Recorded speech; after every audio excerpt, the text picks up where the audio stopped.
Have you ever promised yourself that this would be the year you finally change your life, only to end up right back where you started a few weeks later?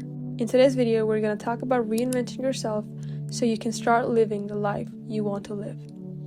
Reinventing yourself is a conscious process of shedding habits, beliefs that no longer serve you and, aligning your life with your evolving values. The biggest mistake most people make when trying to do this is changing their actions without changing their identity. When you try to force new habits onto an old self-image, you can fall into a destructive psychological cycle. The loop looks like this. Old identity leads to familiar habits. Familiar habits lead to the same results. The same results reinforce the old identity. And just like that, you stay completely stuck. To break this cycle, you need a psychological bridge. An alter ego isn't about being fake or living a lie. It's a psychological strategy that many high performers have used to access traits they normally struggle to express. In scientific studies, researchers found that when people approach tasks through the lens of an idealized character, they were often able to persist longer, tolerate more discomfort, and make better decisions. By viewing a challenge through the perspective of a character, you can create distance from some of the fear, doubt, and anxiety that normally hold you back.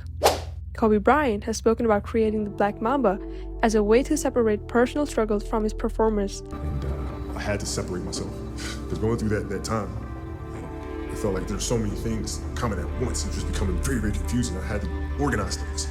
So I created the Black Mamba. Kobe has to deal with these issues, all the personal challenges. The Black Mamba steps on court and does what he does. Beyoncé created Sasha Fierce to help her access a more confident and commanding stage presence. Sasha is my alter ego. People see me. Sometimes I think that when they meet me and they speak with me, they're expecting Sasha. And I'm really kind of shy, and not really shy, but more reserved, and nothing like Sasha. She can do things that I cannot do when I'm in rehearsal. I mean, I can try, but then it just doesn't happen. I can sing notes and sing strong and do all these things that when I'm just by myself, I can't do. Alter ego leads to new behaviors. New behaviors lead to new results. New results help shape a reinvented self. Step 1. Visualize your future self. Ask yourself these specific questions to map out your ideal identity in vivid detail. How do they dress? How do they walk? How do they speak? What is their tone? What skills do they master? What habits do they practice every single day?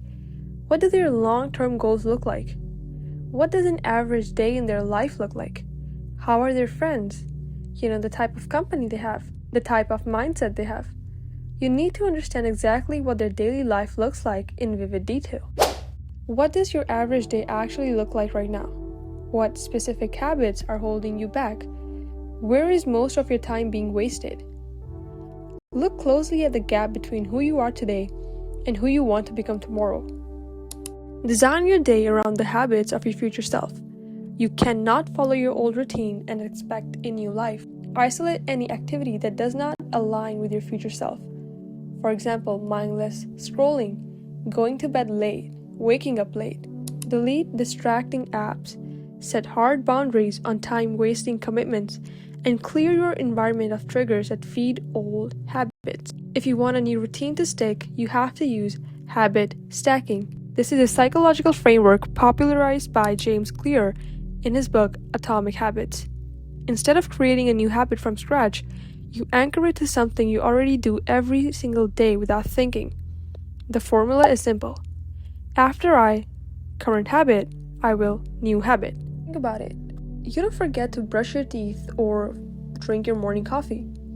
Those are your anchors. If your future self is a reader, say, after I pour my morning coffee, I will read 1 page.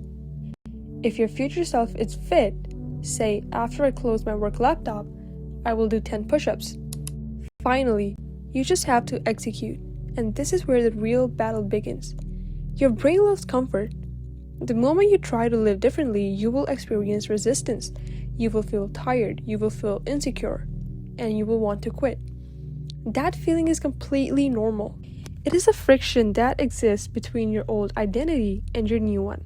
Over time, repeated actions can strengthen new mental patterns.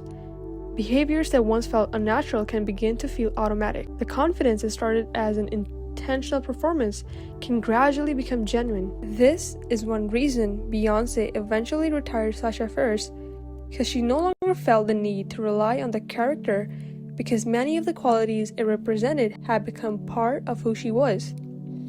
And the same thing can happen to you.